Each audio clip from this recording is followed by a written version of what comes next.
Afrikada маймылды былай мынандай қылып аулайды екен да, короче.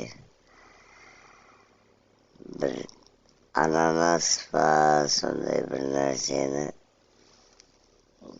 иісін шығарып, сосын андай бір кішкентай маймылдың қол сиятындай ғана тесік жасап, ана көрініп тұр ана жерде, қазір көресің. Ішіне жаңағы ана маймылдың жейтін нәрсесін тастайды. Сосын маймыл келеді да,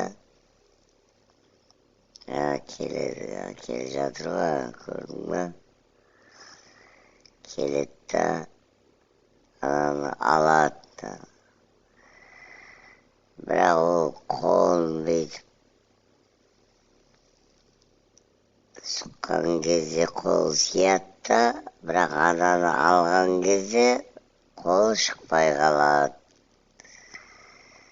Сол кезде келеді да, оны ұстап алады.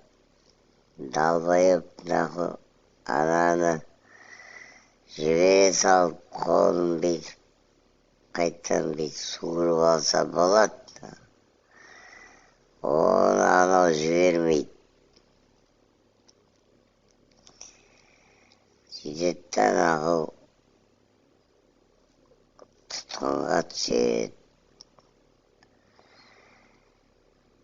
Тамақпен ұсталып тұр ғой, короче, айтқанда.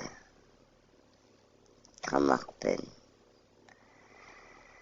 Ананы жібере салса, қол шығарады, жібермейді ғой. Мен ұстадым, бітті, уже ананы жібермеу керек деген ой бергеніне. Сөйтеді да, тұтқынға түседі, болды ананы циркке ма, зоопаркке ма, бір жерге сатып жібереді. Сол өмір бақи құл болып кетеді. Кишкомания хуже наркомания деген осы ғой.